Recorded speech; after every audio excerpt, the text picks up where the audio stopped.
Popular sa balita, popular sa musika. Pangasinan Waves Network Corporation. Sa Pangasinan, we are the number one pop music station. DWJE 88.1 FM Radyo Pangasinan. Paboritong kabataan at matatanda. Paboritong pakinggan sa bus, tricycle, jeep at mga opisina. Paborito mo, paborito ko, paborito natin lahat. DWJE 88.1 FM Radyo Pangasinan. Number one pop music station. Paborito. Ang susunod na programa ay rated GP. GP? Ano yun? Garantisadong pampaborito! Sa iprograman mangiter, nadalan at saray ay sa kialinawa. Tang opinyon, unong adliknaan na saray umbali at saray issue. Yung makakaapekto at bilay. Kawayangan, tan kanupugan na balang sinansakay. Liknaay babalay! Manangilaban, at kanupugan, tan kawayangan at saray umbali. Kapaborito, RJ Jimenez. Liknaay babalay! Naringalan, Lunes hanggang Biyernes, DWJE 88.1 FM Radyo Pangasinan. Liknaay babalay!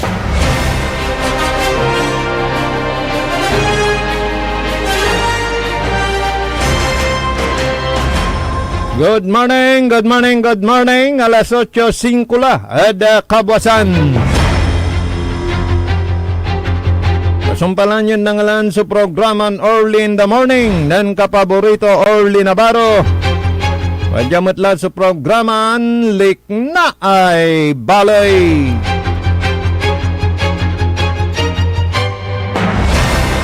Pay paruntal ni nasaray karuman niran impormasyon balita.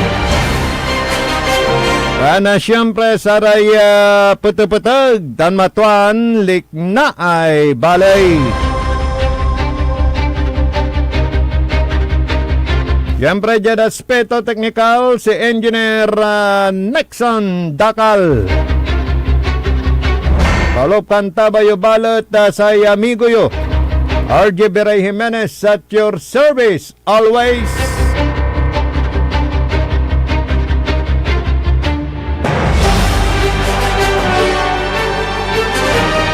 Agaw natan na Miyerkules at sa 22 la da bulan na Hulyo 2026. Mustakila namin pinablimiran na dumarengal kaluyagan, kabaluyan, kasyudadan. Patuloy ni so idedenden na irap. Tapos da saya so ibili na saya presyo na produkton petrolyo ni ingkasalan na saya grupon na Manibela. So saya duay agaw ya tigil pasada nitan. Yano jaduntan at ikulyaot susatay karaw damat ya suporta da sa transport sector.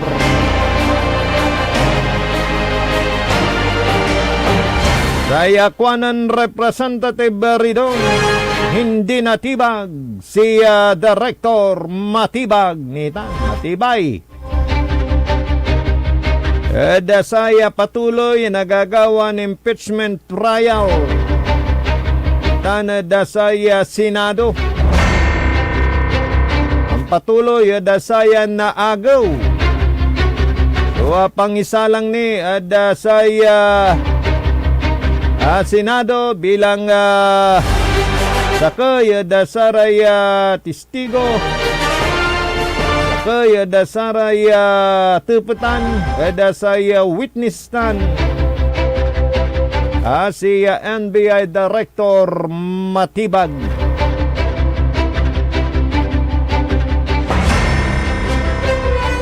Yada saya luyag tayon na Pangasinan.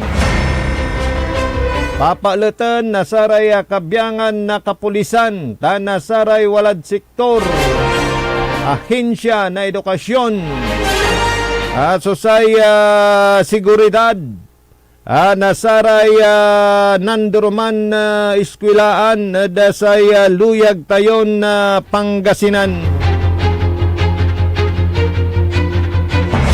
Wala raman so ni pabalita ya wala ray pigaran eskwelaan. So akaresibi nasaratay bomb threat. Kanya na siyempre saray opisyal estimat. At luyag tayo na Pangasinan at manggagawara na kurang kudang tapiano jaduntan at nasiguro. Susay kaligtasan nasaray anak tayo eskwela estudyante ya uunla dasay unuurong dasaray nandurumaran eskwelaan at nan agaw na Lunes dasangguni ang panlalawigan. At wala ditan so gaway question hour dasay sangguni ang panlalawigan kan naimbitaan so saray wala DepEd Departamento na saya edukasyon kan saray kapulisan tayo at atang tanagagik. Tana jadasayan na pangkanawnawa at mikabati pa. Dasatan yagawan na question hour. Dasangguni ang panlalawigan at panamaglay ng 4th District Board Member. Board Member Doc Jerry Rosario. Good morning, Board Member. Good morning, RJ. Good morning, Sarah Manadagal. Actually, sa nanpatawag at sa amin na question hour, alawan siya si Board Member Louis Sison. At siya para naimbitaan na dasaman na Board Member. Bale, inimbitan nila na may involved the principal na eskwelahan, aray schools division superintendent, sa police, tan sa representatives na PTA at probinsya. Aya at walay pikonekta dasara may balita yo wala ra eskwelaan nya kaawat na bomb threat tan aron niran nagagawan na bullying o ang babangil at sa loob na eskwelaan, Board Member.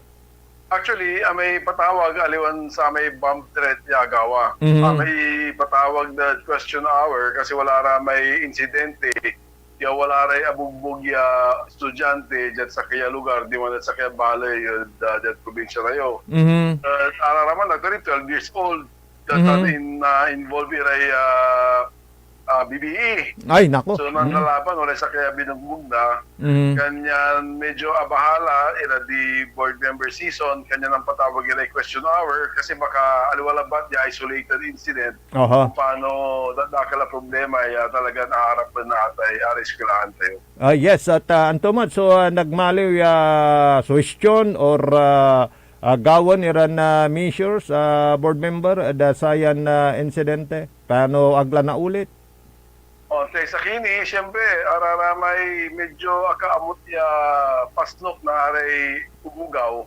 No, minsan agda ni express ya maong, di ba? Waray no araw, wala aramay medyo mansisilosan nila sa aray boyfriend o aray crush na di masunga ka po, susubag. Kanya sa iba ka na SDS sa DepEd is in the process of increasing the number of counselors at sa araray eskwelahan kasi medyo daysat so may trade guidance counselors at sa aray schools kaya natin sa sakay igagawa ay remedyo na eskwelahan kasi lalo sa magawa Tacloban biglang walay ng paputok sa eskwelahan at so dan iwasan. Natan ay agawan natin sa kaya balad at probinsya tayo.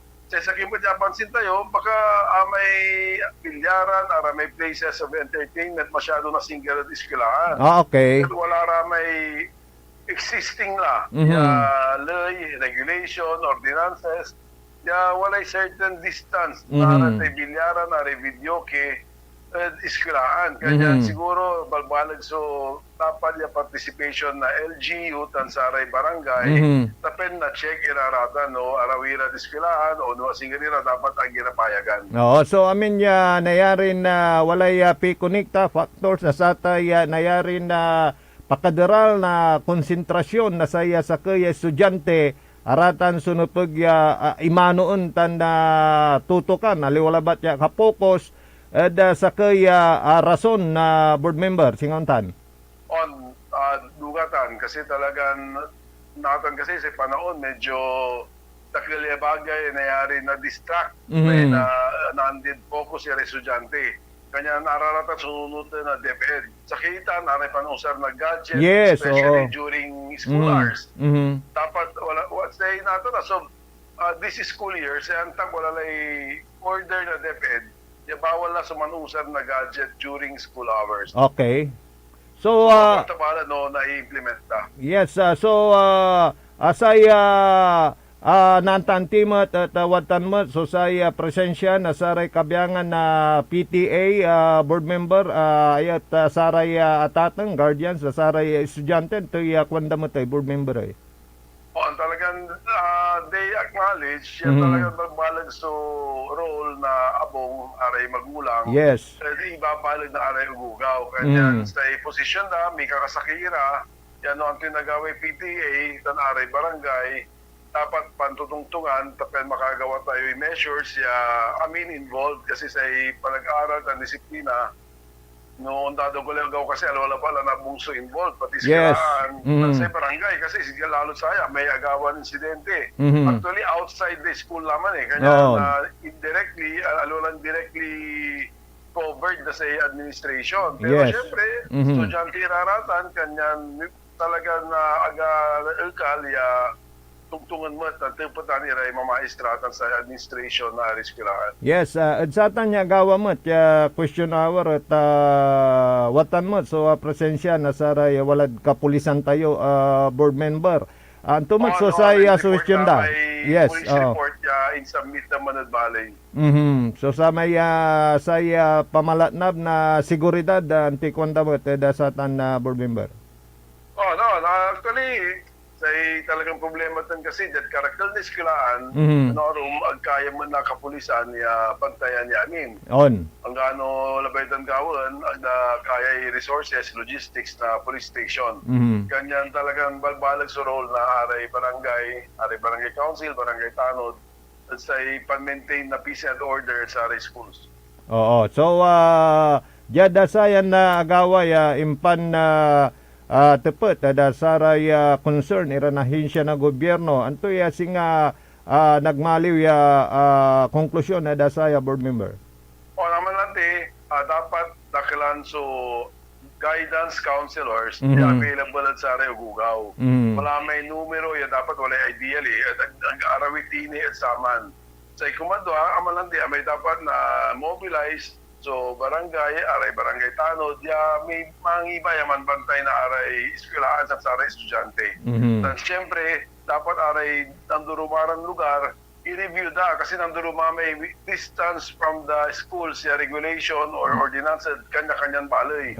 Pero wala latan, kanyan i-review da, no bilang wala ra may man-violate, ya masyado na singer so bilyaran da, ara may naari naman inuman, dapat bawalan iman establishment. Oo, marakot yan nakabatan board member talaga na sa sangguniang panlalawigan at luyag tayo na Pangasinan at talaga wala rin unyaran concern at tampulmat aaksyonan na board member. On. Unta mo talaga, no, talaga na balita niya na rin nagagawa at arumiran lugar. Kaya pati arumia distrito actually na SDS. At pumanira kasi tinipod man na anturay action niya gagawin da. Okay. Thank you, board member. Nathan, agaw na Merkules, antak People's Day, board member. On, ganyan na salamat at sa ipagkanaw-nawa, interview siya, yaman salita naman. Thank you. Okay, thank Good you. morning. Yes, thank you, Board Member. Good morning. Thank you. Okay, si Board Member Doc Jerry Rosario nasa 4th District na Luyag na Pangasinan. Dasaray gagawin daran tampulan niya aksyon. Dasaray panaresolba no nyaran na problema pan-anticipate. Dasaray mas nayarin na umbulat niya tatang tanagagik. Nayari na problema. Dasaray nandurumaran concern da Luyag tayon na Pangasinan. Talagan na nakaukulantan ay aksyonan na saray manuuli tayo sunyaran na concern or nagagawa pinablimiran na dumarungal.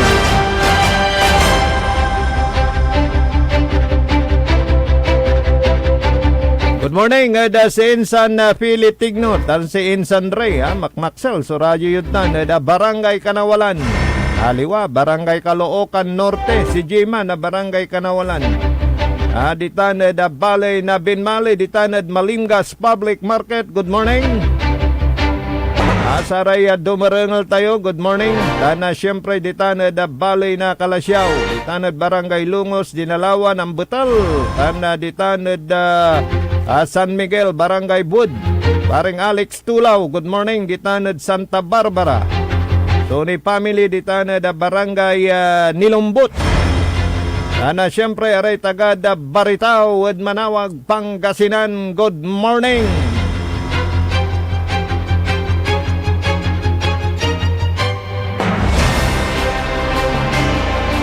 Patuloy pa rin ang pagbibigay, pag-aaruga ng Grand 88 Gaming Corporation sa kanilang tinuturing na business partners, itong mga kabot kobradores. Talagang hindi sila pinababayaan pagka may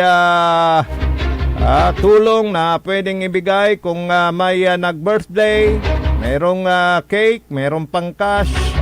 At tulad nga ng nabanggit ko kahapon, ay pati yung yumao na kobrador nakatanggap ho ng tulong pinansyal mula sa Grand 88 Gaming Corporation.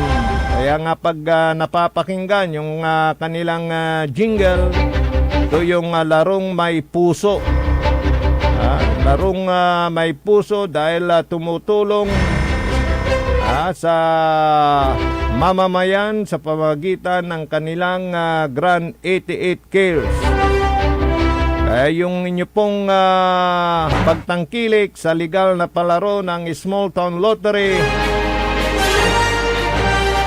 na pwede kayong makatulong manalo at ang panalo ay sigurado pagka sa legal na palaro ng Small Town Lottery ang inyo pong tinatangkilik. Ito rin po ang panawagan ng PCSO magitan ng kanilang area manager dito sa Lawigan ng Pangasinan na si Christopher Pacalso. Natangkilikin lamang ang mga legal na palaro ng PCSO para masiguro ang inyong panalo ay hindi mabubulyaso. Dahil pagka sa illegal nga naman, pagka narid po yan ng mga otoridad, nahuli yung mga tinayhan ninyo, abay mabubulyaso pag kayo ay nanalo. Pero pagka sa legal, talagang pag kayo'y nanalo, yan ay makukuha ninyo. Madali lang naman na i-identify yung mga kobradores at kabo ng Small Town Lottery dahil mayroon ho silang ID at mayroon ho silang chaleco habang sila ay nagpapataya sa inyo.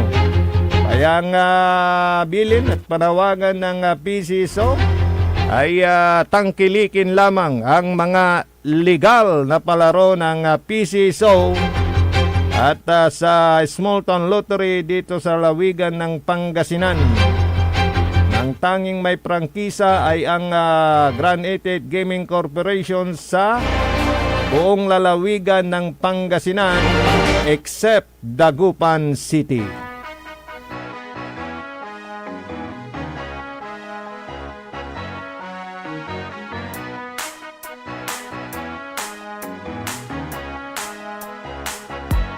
Sa Grand 88 Corporation ng swerte ay nandito. Sa bawat taya, pag-asa ay buo. Maglaro't manalo sa Grand 88 na tayo. Maglaro't manalo sa Grand 88 na tayo. Sa Grand 88 Corporation ng swerte ay nandito.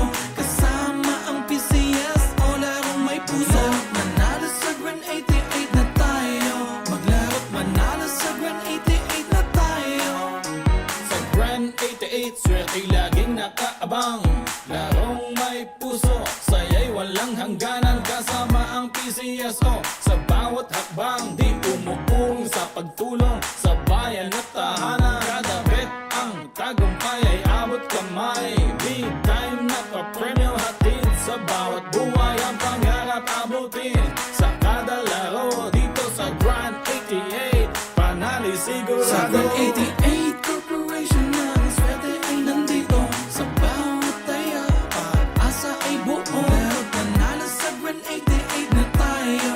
Maglaro't manalo sa Grand 88 na tayo. Sa Grand 88 Corporation ng swerte ay nandito. Kasama ang PCS o larong may puso. Manalo sa Grand 88 na tayo. Maglaro't manalo sa Grand 88 na tayo.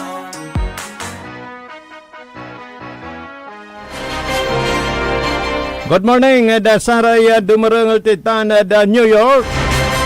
Si Miss MM. Kumusta ka la, Miss MM? Nanunutan mo ni may kansyon niya, Deep in My Heart. Di ba? Ganya, wala tayo kalugan sa kay Kotse Pagong. Di ba? So, Miss MM, New York, good morning.